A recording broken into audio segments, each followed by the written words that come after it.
Assalamu alaikum, everyone. So we will continue, inshallah, we will continue the 17th word, which is the interpretation of several verses in Quran. I will read it shortly. So we finished the main text of the 17th word. I guess we stop at the second station of the 17th word. Bismillahirrahmanirrahim. That which on earth we have made as a glittering show for the earth, in order that we may test them as to which of them are best in conduct. Verily, what is on earth we shall make but as dust and dry soil.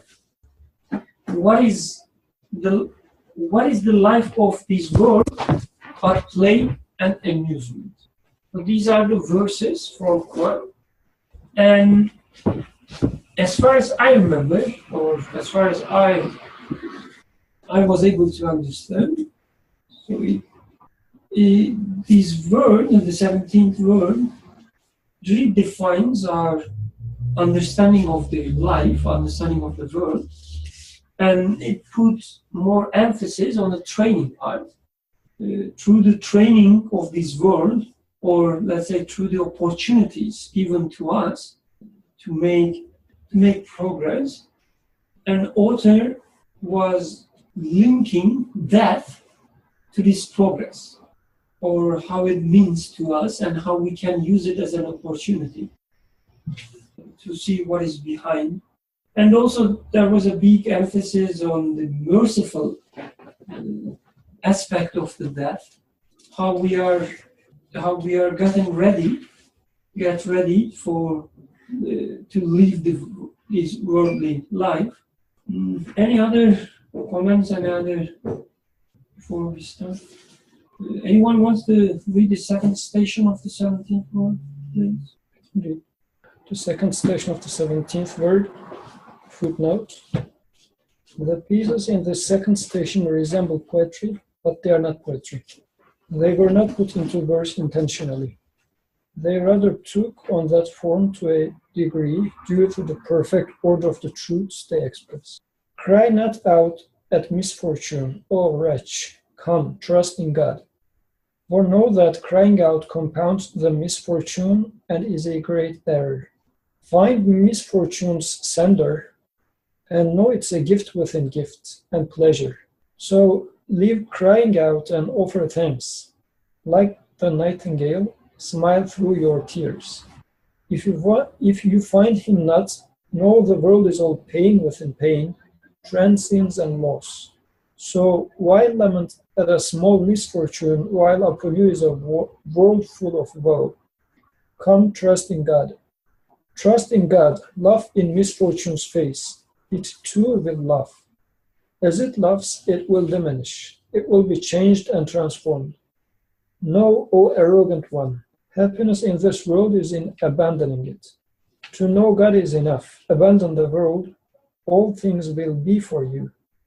To be arrogant is total loss. Whatever you do, all things will be against you.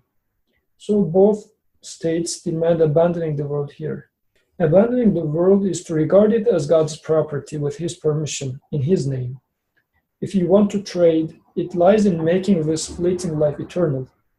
If you seek yourself, it's both rotten and without foundation. If you seek the world outside, the stamp of ephemerality is upon it.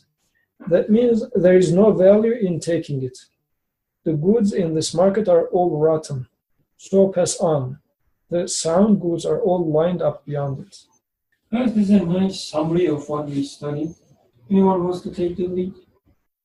Okay. So I guess this is going to be a foundation for what will come next. Because in here, he talked about abandoning world. So what is this abandoning of world? Is it because today, after coming from Juma, we were talking with Kanavi about abandoning the world, or sacrificing an animal, or sacrificing your son, in case of Ibrahim alayhi salam, Ismail alayhi salam. So what does it really mean to sacrifice something or abandon something? And in here, he is also mentioning this abandoning. This is interesting in this sense. And that Idul Adha is coming also up. Oh, it's a good time for practicing such a thing. So I will read the first two parts. Cry not out at misfortune or wretched.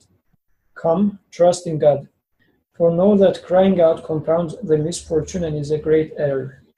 Find misfortune's sender and know it's a gift within gifts and pleasure. So leave crying out and offer thanks, like the nightingale, smile through your tears. If you find him not, know the world is all pain within pain, transience and loss. So why lament at a small misfortune while upon you is a world full of woe? Come trust in God. So it seems like this in the text, it all depends on the sender. Whether you find the sender or whether you like the sender, it will change your perception. So it says if you can find the sender, it will become a joy. But if you cannot find him, everything will be pain. So then I guess the first point seems to be realizing that what you are experiencing, pain or joy, doesn't matter, it's being sent. So the problem is, as there's a misfortune, I busy myself with the misfortune itself, or with myself, or feel pity for myself. But instead, his suggestion is to focus on the sender of the misfortune. Because this is the way to get out of this unfortunate situation. Not to focus more on the misfortune itself, but instead, where is this misfortune coming from? Because if I cannot find him, then the problem of not finding him is, he says, even a bigger problem than the misfortune itself. If you are not able to find the sender of misfortune, then that means you are in a great loss. But what does it mean to find the sender of a misfortune, practically speaking? Think about a misfortune that you came across. What does it practically mean to say that find the sender of misfortune? Simply saying that, yeah, God sent it. I mean, it shouldn't be like that. What does Why not? Maybe it's enough. Not for me. So, consciousness of an absolute will, as far as like from your end, your own perspective, having that awareness that anything that like you go through in life, as in this case, like whatever the like the hardship or misfortune that you go through. So like having the awareness that also comes into existence by an absolute will. It's actively wills it to be, which means it's a purposeful. If there is purpose, there is meaning. So purposeful, meaningful creation. Because if you take it that way, like your approach or your reading of the event or interpretation of the event will be different than just taking it as like, oh, like that hardship, like or misfortune touched me. So like you will take probably to different like way of like handling the situation. So other than in overall, I can say that yes, everything is by him. I mean, is there a way to find? So I mean, I'm trying to make it more practical. So let's say something bad happening to me, and I'm not able to find a meaning in it. So it's disturbing, and I am trying to find a way out of it, but I cannot. So in this case, what does it mean to say that find the one who sends it to you? Does it mean that, in the contrary, do I take it to be this is because of whatever I did, or this happened because of this and this person did this, but instead he says, no, it's none of them. It is directly and only because your creator willed it to be so. in my understanding, I am always finding somebody guilty, sometimes myself, sometimes somebody else. He says, for this misfortune, he is the one that sends this misfortune. If you don't see the absolute will at work as you are going through the event, or let's say if you can see it actually, you can have the consciousness of an absolute will that is at work as you are emotionally engaged with the situation. What is it like more practical than this? Like giving very like it's very new practical example because of the baby situation and all that. So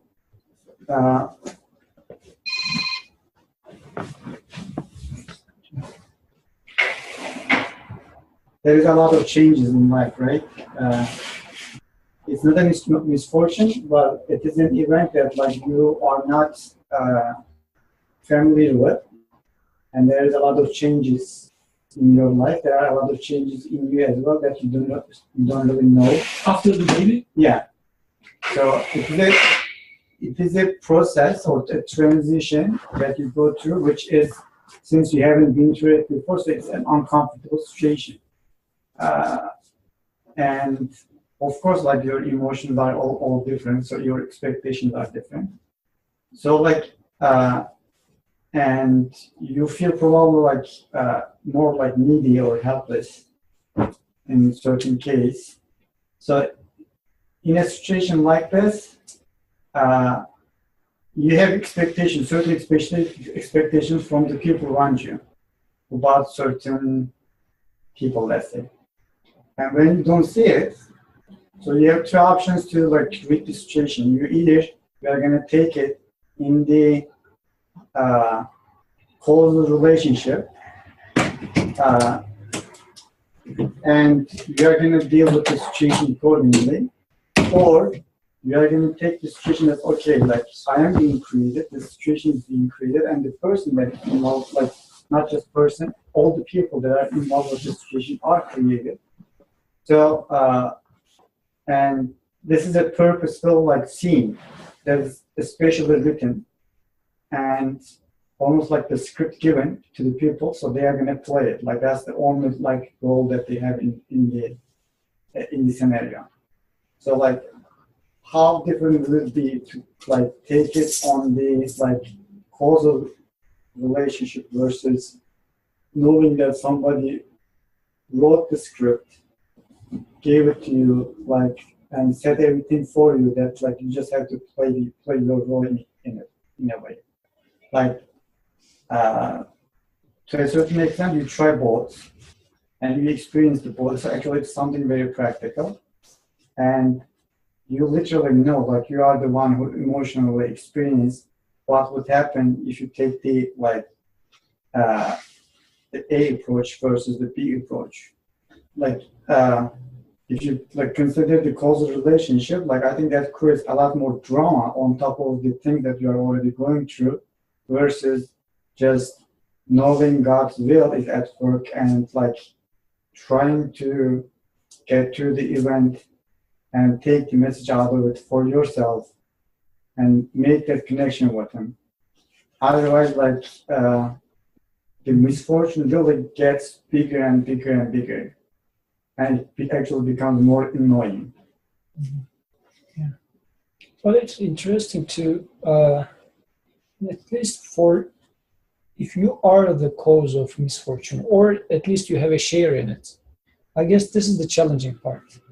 Because you see your will in there at work, or at least you have the feeling that you also have a share in it, even if it is 10%. Isn't that like the case for like anything that you go through in life? Like how can you really completely, nothing really happens out of your will as well. Like one way or another, you are engaged with events or with the situation yourself as well, like either emotionally, actively, or like passively, like in some shape or form, you are always engaged with it, whether you are the primary reason for it or not. Well, I mean, take it, for example, if you are in the middle of a war, it is a misfortune. just governments of two presidents of two country, they wanted to fight with each other, and you are the guy that's being killed in the middle. So this is a misfortune in which you have no will whatsoever. You have to take it. And I guess it's been easy to accept it in this way, saying that God gave it, what can I do? And it's going to be very bearable. And you can get a lot out of such a situation.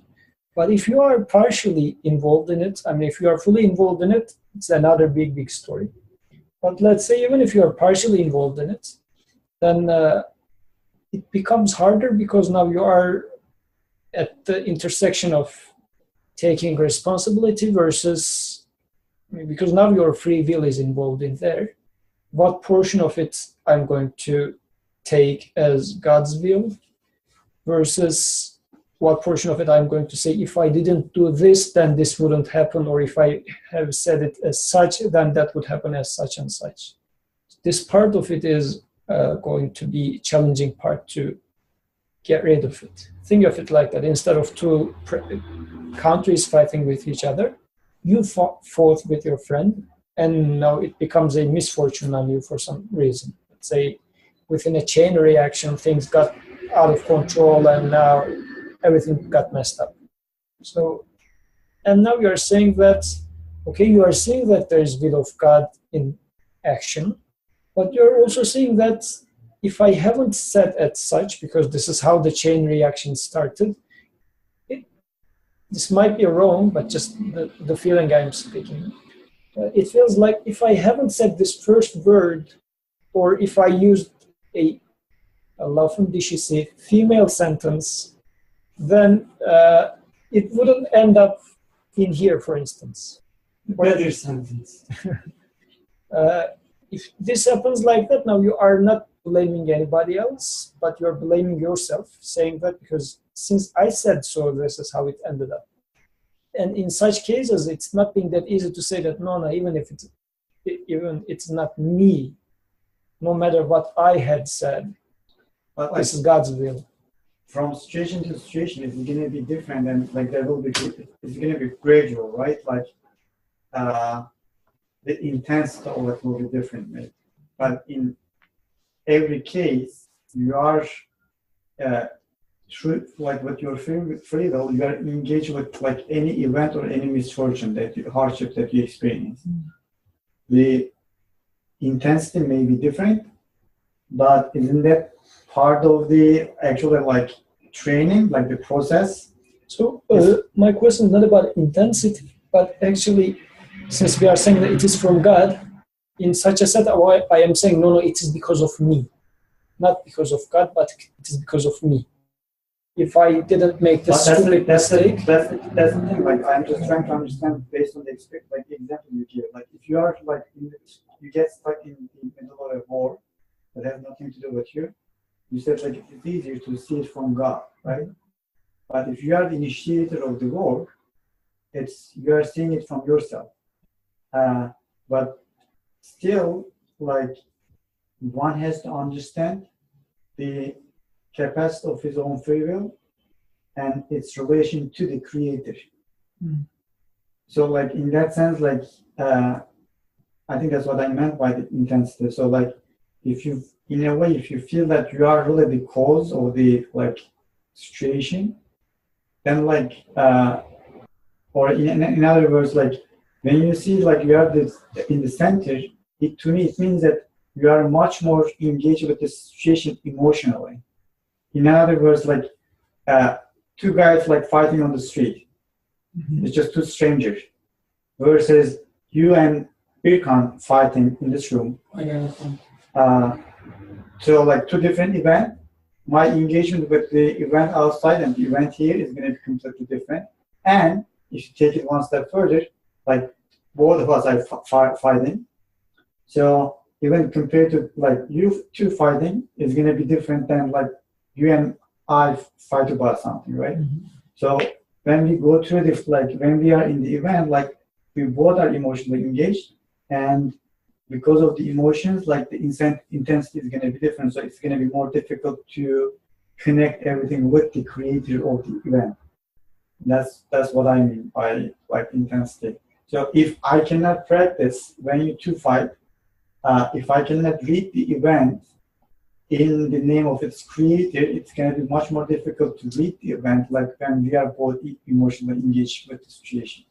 So then, when I say, for example, if I am in the middle of a war, and I do not see it as the mistakes of the will of the prime ministers of the two countries, because still I can blame their will, but instead I am saying that no matter what, the creator is willing this to take place, therefore I am taking it.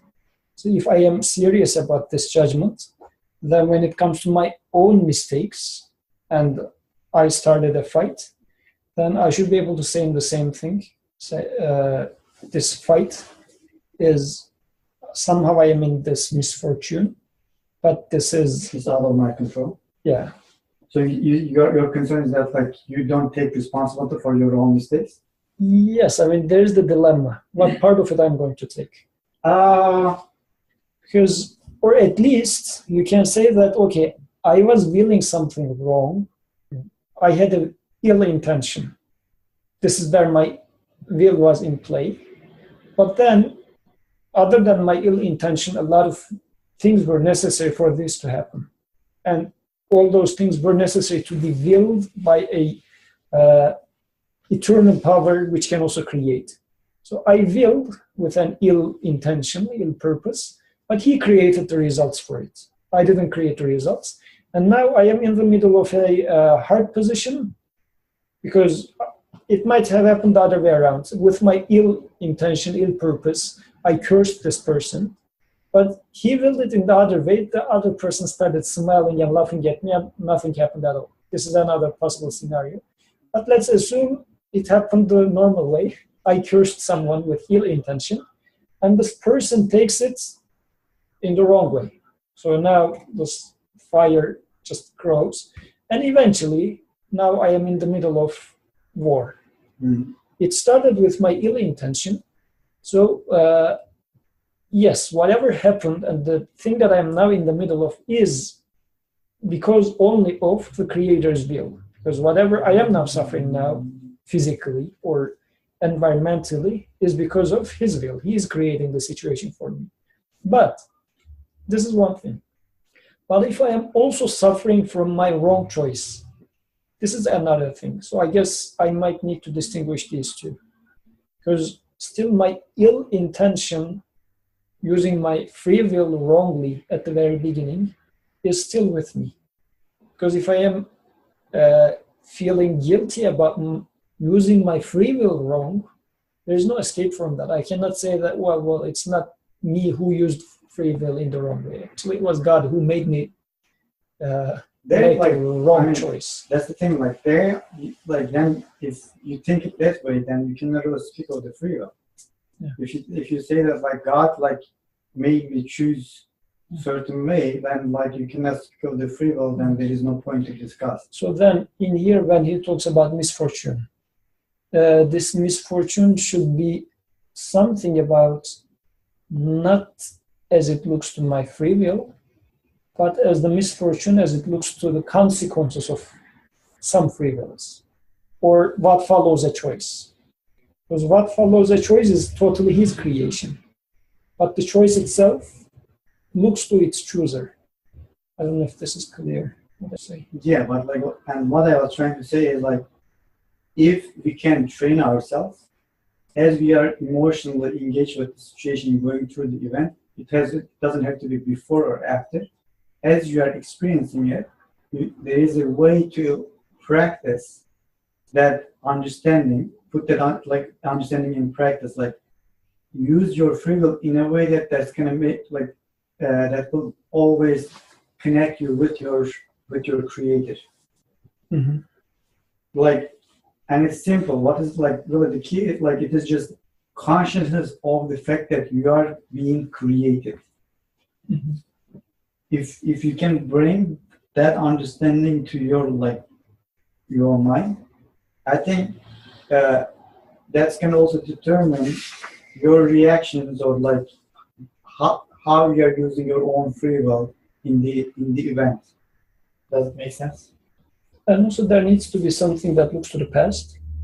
And I would say this looks to repentance, because you did your choice wrong in the past with an ill intention. This is, by doing wrong choice, what I mean is it's a selfish choice.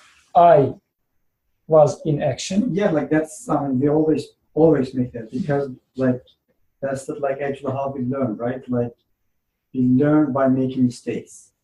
Yes, but what I'm trying to see in here is the author is suggesting a solution to this problem. So you are in the middle of a misfortune, and his suggestion for getting out of this misfortune is to see that the misfortune is from him. So what aspect of misfortune is from him? The circumstances of misfortune is from him. But there's also this other aspect of misfortune, which is my personal guilt. And this personal guilt comes from where? My choice. I know that I have chosen it wrong, or I did something wrong. Does it? No. There may be cases, yeah. Like No, I'm just trying to change the way we look at it. Because the way I understand, he says misfortune is from him. Not that one aspect of the misfortune, not other from you. So is it? The other possibility is, because I'm feeling it both ways, because sometimes I feel like I do very stupid mistakes without even thinking about it.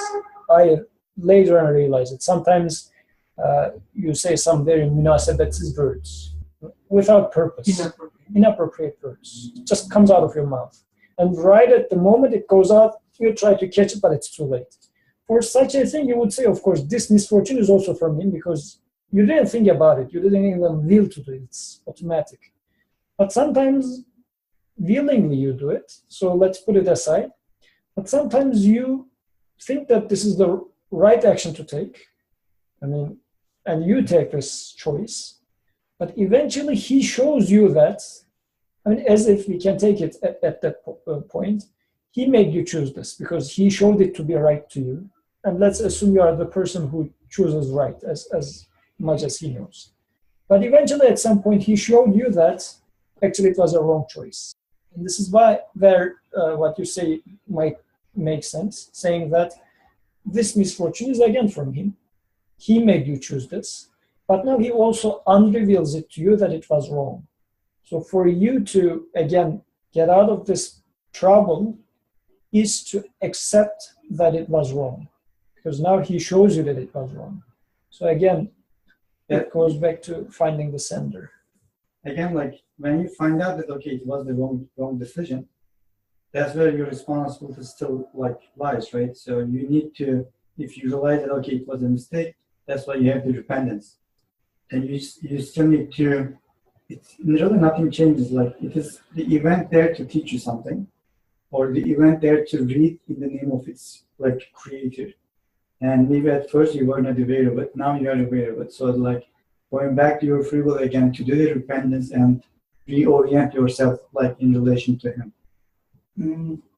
Sometimes the way we approach the problems in general, I'm not only talking about the misfortune, not even sometimes, I guess always, the way we, let's say, sketch or represent the problem before solving, like describing what problem is, I guess it determines whether we can solve it or not.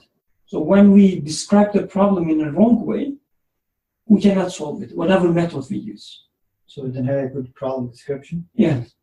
To me, when we try to solve this misfortune case in that way, we're still using historical and causal readings. Whether we are attributing to him or not doesn't matter. We're still taking at this happened and then that happened. I made this choice and then that happened. And while doing this, we're not only reading this historically, we're also putting all these causal relations between them. We say, for instance, I made this choice, therefore I'm feeling repentance. Guilt, sorry, not repentance. I made the wrong choice, therefore I'm feeling guilt. Right? We just put a causal relation there. Mm-hmm. just one example. It's a silly example, but it happened. I'm still angry. I put some food in saxophone pot, yeah, planting pot outside for squirrels. And the squirrel made the bad choice and destroyed everything there. Like ate the food but destroyed everything. It made the wrong choice because it will not get any food anymore, right? And also it's not like environment is not good for it as well, right? It destroyed its own environment anyway. But I don't think it feels any guilt. Right? So there is no like such a causal relation between doing the wrong choice or doing the wrong action and feeling the guilt. At least from my perspective, I don't think it feels any guilt. But objectively speaking, it made the wrong choice, very bad choice. I will punish. Right? So anyway, I guess we are always stuck with these causal readings. Mhm. When it comes to misfortune or anything, maybe, I'm just thinking, maybe we should just concentrate what is before us instead of making such historical readings and unconsciously putting all these causal relations between them and then trying to plug God into this causal net that we just created. Mhm. So where it stands, okay, I stand here, definitely, right, because I made this choice. Okay, Osman stands there, Mariam stands here, it goes like this. And then we try to plug God in. So maybe what we should do, we should just talk about what we have now. I have guilt coming from him. I have this bad situation coming from him. And what am I going to do with this? When I have the guilt, what am I going to do with this? Am I going to use it to, let's say, refine myself? Or just try to find a biological explanation? I guess it's not, I'm saying biological because we don't do it, but maybe it's not that different than saying, if I didn't say this first word, it wouldn't happen that way. And still the same mechanistic approach, right? Mhm. Maybe we should just concentrate on the guilt itself, like what it means to me, what I understand from it. I don't like the face of my friend after I curse him. I feel bad. Obviously, he feels bad as well. What am I going to do with this? It may sound like you are still like trying to even like describe the problem in causal relationship. It's because like we are so submerged into it. Mm-hmm. Like it's just not easy. Like if you can really like practice like the free will in relation to the absolute will, then there will be no before and after. There is a before and after for us because we've constantly failed to practice that understanding and we constantly forget that and take everything in the causal relationship. And that's why like then we start talking about if I didn't do this, it would be this way, or if I did that, it would be something like this. But if you can, like at all times, if you can practice the understanding that no matter what you guys say, obviously we all have like free will, right? Mm-hmm. No matter what you guys say, if I can keep the like consciousness of like this event through the individuals being created as is and it is specifically packaged for my own training, I think there will be no need to speak like before and after as far as my choices are concerned because then I can always make in a way, make the right choice, let's say, like, I'm not sure if it is the right way to describe it, but I can always make the choice in a way that I will be able to practice the Tawhid understanding. And that is really the ultimate goal, like that is the purpose of man. And practical solution, not solution, but maybe a recipe, I guess the first step is not interfering with what already done. Like it's been done. That's the, was it Alevi saying that the fate, when you look at the past, it is fate. But you stop there. It's done already. And in one sense, it's not existing in one sense. I guess you should only concentrate on what exists in front of you. And then maybe, again, we can reach a conclusion. Otherwise, coming with a inference-like explanation, like this happened and that happened, but it happens in such a way, so God does this, I do this, so how am I going to, distribute the share and so on and so forth. I guess this way of looking is already make the problem ill-posed. There's no solution. Whatever you do, whatever school of thought you follow, whether you say there is a will, there is no will, there is will, but it is this or it is that, I guess there won't be a solution there. Maybe we should just look at what I have now. What am I given now? If we can see the guilt is given, not is a product of my action, I guess things will change. Then your free will be about how you read the situation right now. Actually, I think it's really simple. It's just understanding is simple as far as I understand, but practicing is different. For example, let's assume that we are not instead of having this conversation trying to understand the subject, the matter is very personal and you are cursing at me. There are really only two ways to approach it. Should we practice? No. After we stop the recording. How dare you, right? One, Birkan is cursing at me, and how dare you, my automatic reaction would be, how dare you? Who the hell are you that you can curse me like? Right? That's one way of reacting to the situation. The other thing is okay, there is an event that is being created right now. No matter what he says, whether it's a curse or it is in the most pleasing words, it is being created, and what is my credit telling me in this event right now? And what my response is going to be to the event in relation to its maker. That's really the key. Other than that, if you can really approach every event with that understanding, that's why there will be no before and after, because it kind of becomes completely irrelevant. You can completely I didn't like your way of handling things. You can easily just ignore what he says. It's not going to be as emotional. This is what you are doing right now? Yeah, I was trying to practice. So, I don't know if this example is if it's a proper or not, but let's assume you killed a man 2 years ago, and now you have the guilt in you. Nobody has seen the crime, but you have the guilt, and you will go and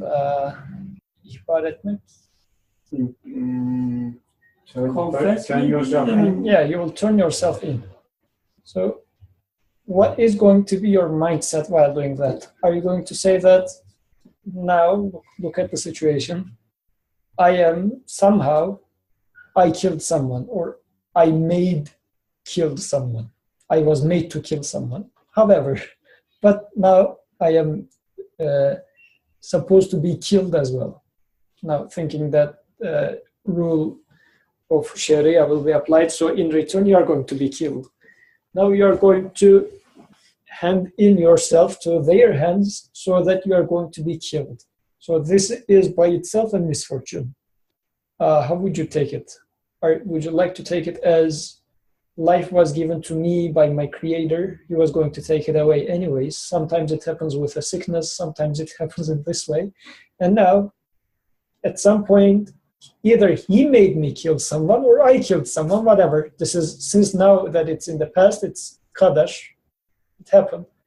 Now, he is going to give me death, which is a misfortune, through the gift that he gave to me, with which I'm going to give in myself to them. So it looks interesting. I guess just handling the case itself seemed to be interesting. Theoretically, it shouldn't really matter, because your existence sustained by him. So like it really goes back to the level of belief that you have. Like if you're really like sure of like his existence and him dealing with like everything with his free will, then theoretically speaking, it shouldn't really matter even if it's gonna be like your death sentence. But practically speaking, since I have not attained to like that level of belief, obviously that could bring like different emotions into the equation. In your example, I guess, so if you again just look at what man has, or you can, right? So what you have at the moment, like you have this guilt. And at this moment, I assume, at least it happens to me that way, it calls you somewhere. This guilt calls you somewhere, right? It's like you want to open your hands and ask for forgiveness. You want this, right? It's like telling you this, do this. I guess one choice that you have, whether you do it or not, because guilt is telling you something. It's a sign, message, whether you read it or not. This is one choice I have. Another choice is, again, you know somehow, you did something wrong. Like this knowledge is with you, which again, working together with your conscience, it's calling you somewhere again. Like you should be better than this. You should work for this. Are you going to choose that or not? Another thing, again with you, it's telling you that, Yusuf, you should turn yourself in. Doesn't matter why, right? But there's such a message, and you are sure of it. It's there. And it tells you that if you turn yourself in, it means you're trying to cure your issues or your problem with your ego.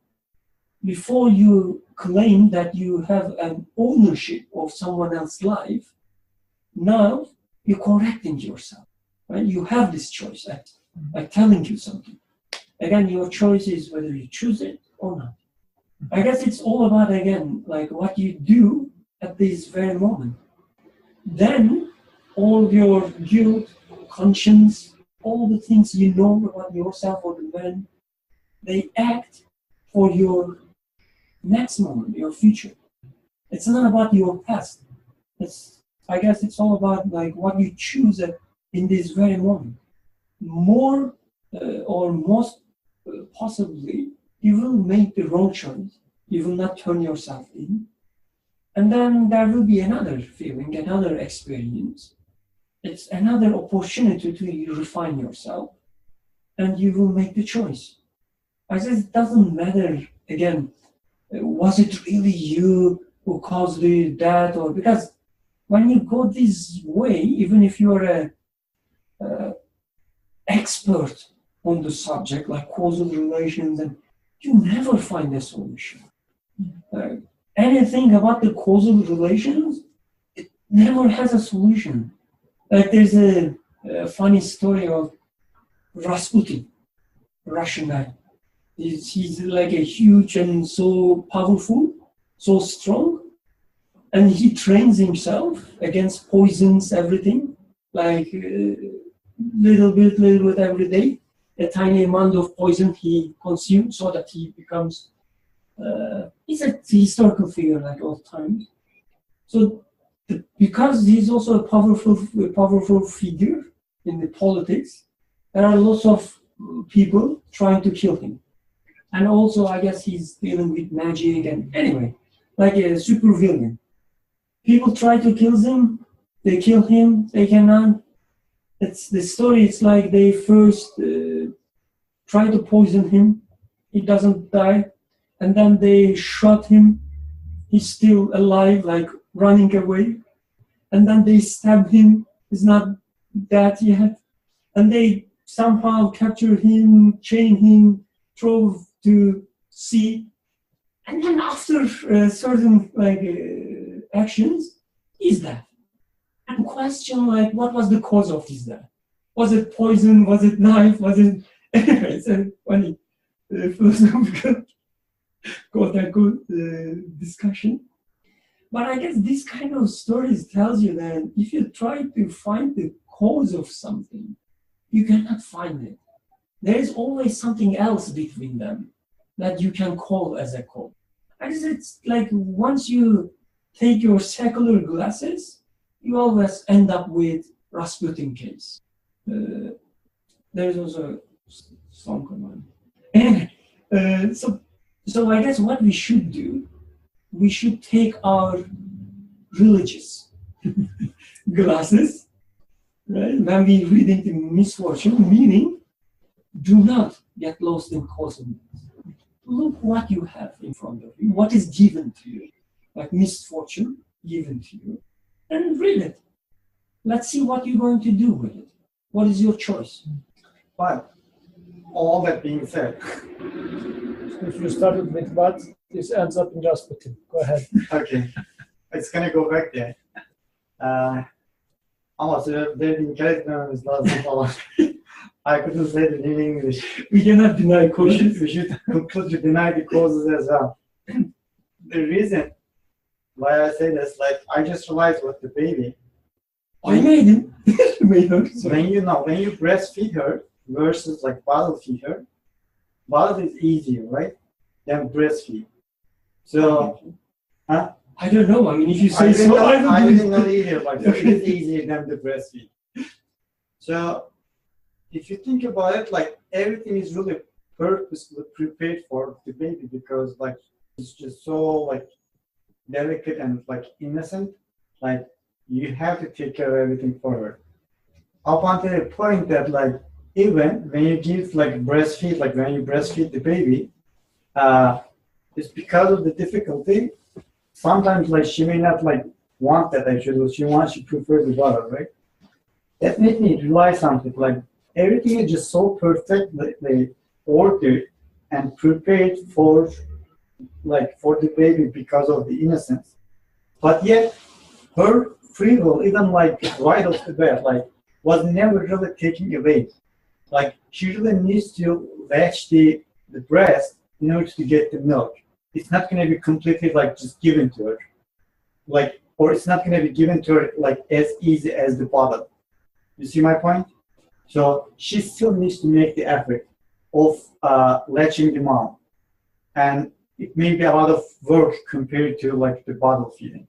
So even there, like right from the beginning, actually you see the free will, and you see that like you have your responsibilities within the causal relationship. Like God doesn't take your free will completely away from you. So the free will is there.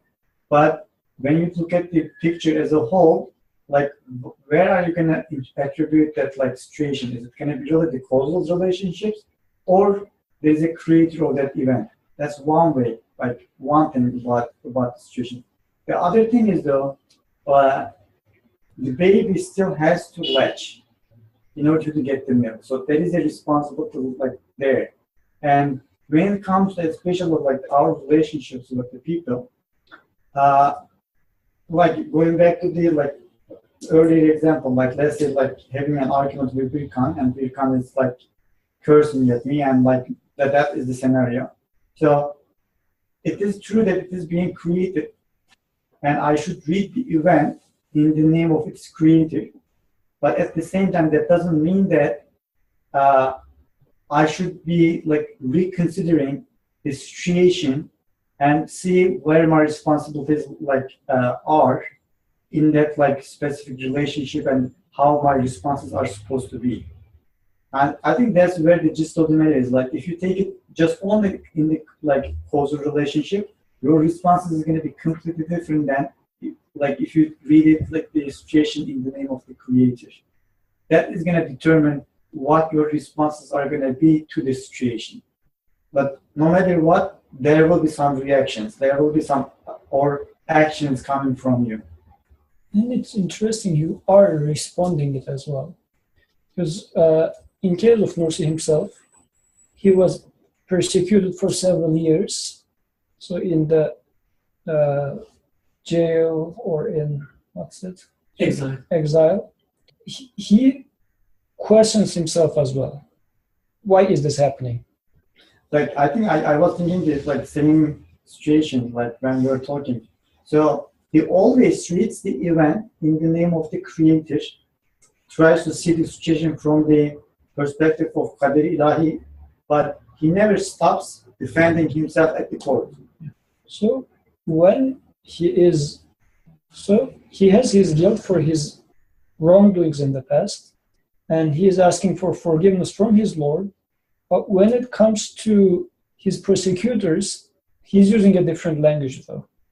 So same thing applies here. Let's say I cursed my friend, but when I was cursing my friend, the problem was not between me and my friend, actually. The problem was between me and my creator. This is what I was violating by cursing my friend, because the ill intention in there is, or if I kill someone, again, it is a crime against my creator, because I am thinking that I have power over this person's life. But when it comes to real life, okay, now I know that I'm responsible to him in reality, but again, I'm going to turn myself into the family of this person. So it's not like, okay, I got the message, it was, so I repented and I said, forgive me, God, and I'm done. No, there is going to be a way for me to practice something. Again, it's not that easy to say that, okay, God. So the way to make the repentance has a material aspect, if you like, which is turning yourself into that family. Or if it happens that I cursed my friend, going and saying that forgive me is the way to ask for forgiveness from the Creator. Of course, when I say that forgive me, I shouldn't be saying that if he forgives me, I am done. No, it should be more like when I ask for forgiveness from my friend, actually I'm asking for forgiveness from my Creator. This is how physically I would express asking for forgiveness from my Creator. By asking forgiveness from my friend, actually I'm asking forgiveness from my Creator. And you know this, again, I guess distinction should be here. You know this not through causal relations. You know this because this knowledge that you should go and ask for forgiveness is given to you right at the moment. You curse your friend, and as a message comes and tells you, go and ask for forgiveness. Whether it is material or not, doesn't matter. There's a message and ordering you something. Because without that, again, if you lost in the causal relations and say that, oh, I should, ask for forgiveness because by doing this, this will happen or that will happen. Again, with my squirrel, it's not there. It did something wrong, and it's not coming and asking for forgiveness. If it came, I would give more food maybe next time, but it didn't, because there was no message to him. To it, telling it, go and ask for forgiveness. Otherwise, probably it will come. It will come. I think the message in that event was like, for you not to give any food to the squirrels, just leave them alone in their natural habitat. It's another thing, yes. Like the part looking at me, that's true. But for the squirrel, right, we cannot say the same thing. So asking for forgiveness, again, it's not there because you find a solution when you follow this causal net, and the solution was asking for forgiveness. No. You did something, and a revelation, inspiration came to you. You should go and ask for forgiveness. Why? Because it says so. I guess it's that simple. You have this feeling, I should go and ask for forgiveness. Am I going to choose this or not? If this message tells you that there is a material aspect of what you should do, then you just do it. All these feelings, all these things that we do as a response, like you said, we do also respond. But even the response, I guess we read them as a causal effect of our actions, as if it is. Well, he is going to take the topic to there. From here, he takes the topic to. So I guess you Trust in God, laugh in misfortune's face.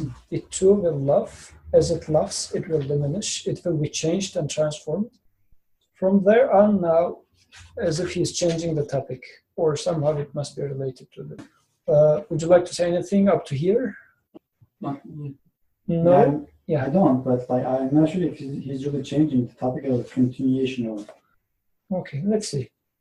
No, O arrogant one, happiness in this world is in abandoning it.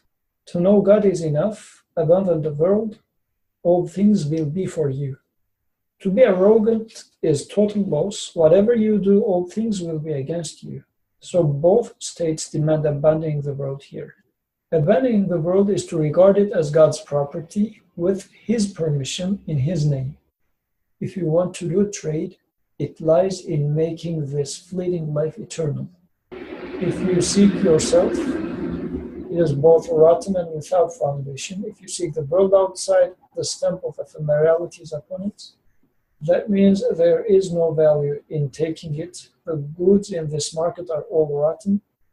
So pass on. The sound goods are all lined up beyond it. So now abandoning the world becomes... So far he was saying that laugh at the face of misfortune, or know where the misfortune is coming from, then the misfortune is going to diminish. He said trust in God in addition to this misfortune stuff. And now he comes to saying that happiness in this world is in abandoning it. What does that mean? And how is it related to misfortune stuff that he was mentioning so far? Isn't it like two faces of the medal? What's the opposite? Maybe because when you ask that way, like, isn't that two faces of the medal? Like the other one has to say, yes, it is. It was very commanding. Yeah, very commanding, but As if it's very obvious. yes, So if you don't accept, that means you're dumb. Come on, like, you guys are smart, don't you see that? It's very straightforward, like what's there to discuss? Oh yeah, I didn't see it before. Yeah, okay, now it's good. No, like happiness and misfortune, like it is like two different aspects of like a medal, like one, like or opposites in a way. So if misfortune touches you, like obviously you are miserable, where you want to be happy, like, and happiness is the opposite. If you don't have the misfortune, like it means that like you are in this. Like, So does that mean that you are in misfortune because you do not abandon the world? that's exactly the point. Yeah, your misfortune comes from not like abandoning the world, or seeing the world or the things or the beings as the source of happiness. So you take the world serious meaning that it is real. So this is the meaning, the matter is what I see. There's nothing beyond it. Yeah. This is why it becomes a misery on me. It becomes misfortune on me. Because it is passing by. The ephemerality is there. Look for the happiness within the things themselves, which becomes a misfortune for you because they have no clue like what your needs are and what your expectations are from you. When I first went in, the connection I made at that time was it starts with misfortune, and from misfortune I understood like you're not happy because you lose something. Affliction. Yeah. Something happens to something that you value and you don't like it. This is what we call as misfortune, right? Yeah. And he says that losing things, it's not something bad. It's part of the life, because life is a training, as we discussed before. And this is what you should do. You should like abandon what you have, and then You should give it to yes, whatever it means, we should discuss, but you should abandon world. So the things that you call as misfortune, it's not something bad. It's something like part of the life, a big part of the life. It's purposeful, because this is what you should do. You should abandon the world. And these misfortunes reminds you that you should abandon them. That's what I understood before. And also in the light of what we have been discussing so far, trying to solve the problem within causal relation, trying to solve it within the world is an problem that's unsolvable already. So if you would like to solve the problem, then do not try to solve it in here. Just abandon it, because the solution is beyond the world, not within the world. So in this sense, trying to find the answer in here is the wrong approach, which itself becomes misfortune. Meaningless. Like, what meaning possibly can be there? Like, if someone just like cursing at you for no reason, if you think about it in the causal relationship. I don't know, you will not take it serious if he is mentally ill, but you will take it serious if this person is looking right in front of your eye. Yeah, not and mad. Carefully selecting the words. Somebody did that. I don't know, if somebody looks at me and says, "Oh, you bald guy," then I would take it serious. No, I wouldn't say it's out of random. And it is interesting that two words, no or arrogant one. To be arrogant is total loss. So it is interesting that he introduced those like terms in there as well. I don't know why they are there. So I don't think they are just like happen to be there. Like they are like randomly, like they are purposefully like chosen. Arrogance, is it related to, so you like what you have in life because you have them. Otherwise, because you attribute it to yourself. That's one thing. What I'm trying is the Turkish version, like güzele güzel demem, güzel benim olmayınca. It's the same thing. Like you like things that you have because you have them, not because they have something in themselves. In one aspect. So I guess it's related to, so your links to world that you cannot cut, they mostly there because you are arrogant. And what does arrogance mean? Yes, then it comes to what you said, like attributing yourself some value. Because you attribute yourself some value, I guess it shows itself or manifests itself as you giving some value to other things as well. That's exactly the point. Like he starts like the statement, like no arrogant one, happiness in this world is abandoning it. So like in one aspect, like you claim ownership over it, because if you abandon it, it means that like you have the claim that like you own them. And since you have that claim, you also have to accept that like all the rest of the things like also have some sort of intrinsic value for themselves as well. Yeah. If like abandoning technically then means just don't fool yourself, like look at your reality if that's really so. So understand the reality of the things. That's what abandoning means. Otherwise, like how can you abandon like the food, for example? Try for like a week and see what happens. Yeah. And abandon the world, all things will be for you. World. This reminded me, because it starts with arrogant one, but at the end it says all things. He says all things will be for you. Like because what I'm saying, it's interesting because when he starts with arrogant one and then criticize arrogance, you expect something at the end. You expect something like it says, and you don't have anything.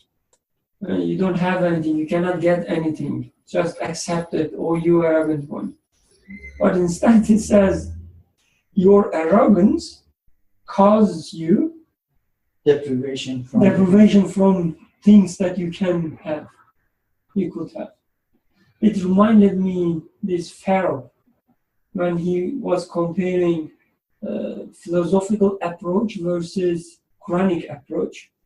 He was saying the sincere follower of a philosophical approach is a pharaoh, but who worship everything around him. Like he's arrogant, he wants to hold everything, but he cannot get anything. He says, you are arrogant, you want to get everything, but it's not the way. If you give everything to God, attribute to God, then you really have things. That's the way to get them, fulfill your desires.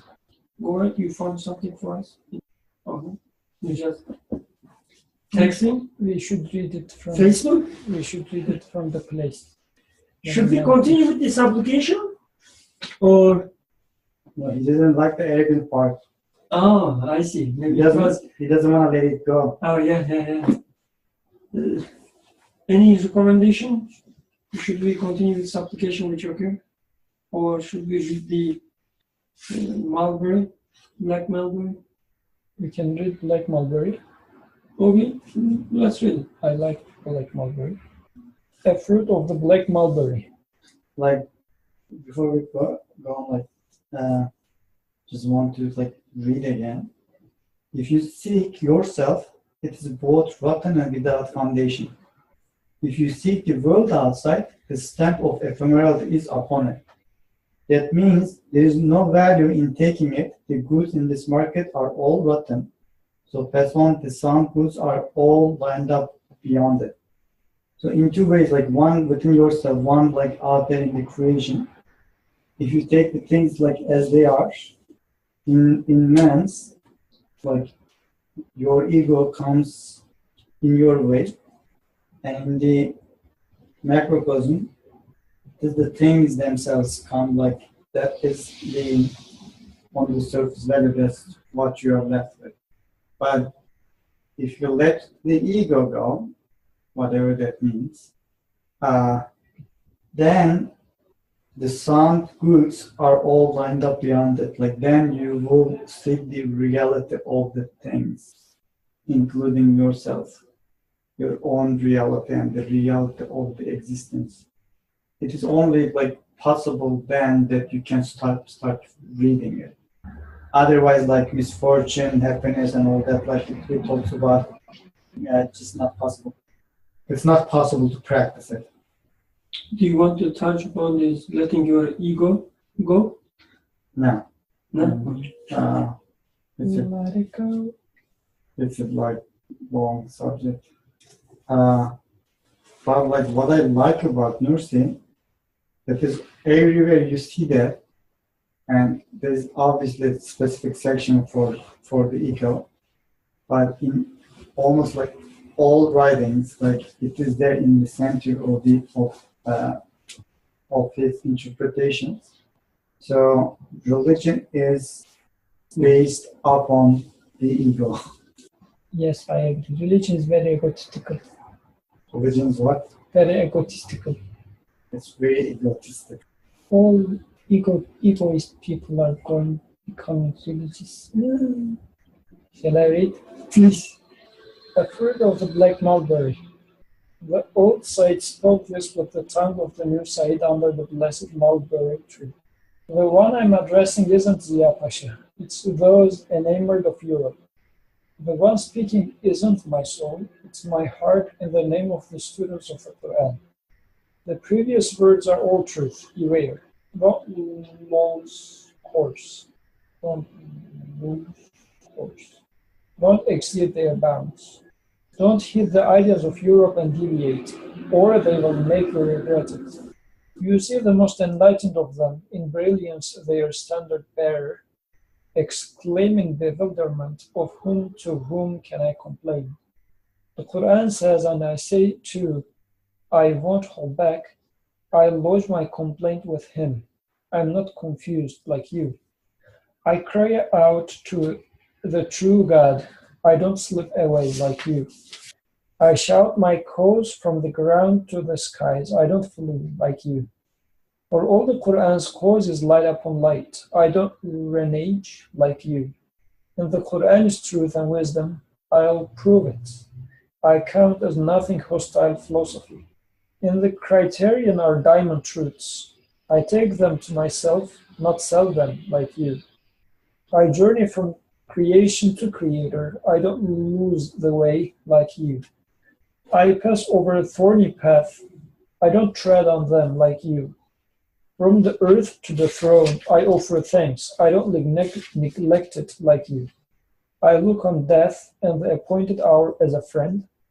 I'm not frightened like you. I will enter the grave smiling, not trembling like you. I don't see it as a monster mouth, a beast's lair, descending to nothingness. I look on death and the appointed hour as a friend. I'm not frightened like you. I will enter the grave smiling, not trembling like you. It is the door of mercy, gate of light, portal of truth. I am not discomforted by it. I won't retreat. Saying in the name of God, I will knock on it. I will not look behind me nor feel terror. Footnote, I won't exclaim, alas, and flee. Saying all praise be to God, I will lay down and find ease. I will suffer no trouble, nor remain solitary. Saying, God is most great, I will hear the call to the resurrection and rise up. I won't hand back from the great gathering or the mighty mosque. Footnote, I will hear the call of Israfil on the dawn of the resurrection, and declaring, God is most great, shall rise up. I won't hold back from the great gathering and congress of prayers.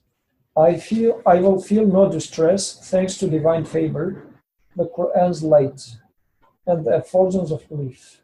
Not stopping, I will hasten, fly to the shade of the most merciful throne. God willing, I won't go astray like you. Wasn't as if he's describing you. Your partner? No. The good guy, not the bad guy. You can finish. Let's finish at 45. Then we will have 20 minutes. 40, sorry. Yes. So we have 5 more minutes. Anything that you want to discuss about this black mulberry, the fruit of the black mulberry? Like, obviously, Ziya Pasha here, like, symbolizes the philosophy, I guess, versus the Quranic approach. But, like, why do you think it stick this, like, in between this passages? Like, because he kind of, in a very bold way, claims who he is, in a way. And I think he's doing that, like, because, like, or to show the, like, the sharpness of the source. Well, let me ask another question. How this is related to what we discussed? That's why I asked that question. Like, I mean, this is related, but doesn't, like, language-wise, it doesn't look like it. Yeah, I guess it's very old writing. He says all sides spoke. So I guess he copied this from old writings of him himself. But since he chose to put it here, there must be alignment. And from here and there, she talks about the death, that he's not afraid of that. So from one aspect, it is related. Can we take it as, so up to this point, he tried to paint us a new world order. Maybe not the right choice of wording. He tried to paint us a new world order. World order. He said the way you should look at the life is as training. You are given some opportunities, and that is part of this training. You should take it as opportunity, as a friend. And if you are still worried about all these misfortunes, separations, maybe you are looking at the world or looking at your life, analyzing it, just like Ziya Pasha did. So, What does Ziya Pasha do? That doesn't matter, not as a historical character, but I guess at the beginning, he explained the reality And then he used this explanation, let's say a case study in the second station, how you should read the misfortune. And then he's saying now, if you are still having the problem, and this is your problem.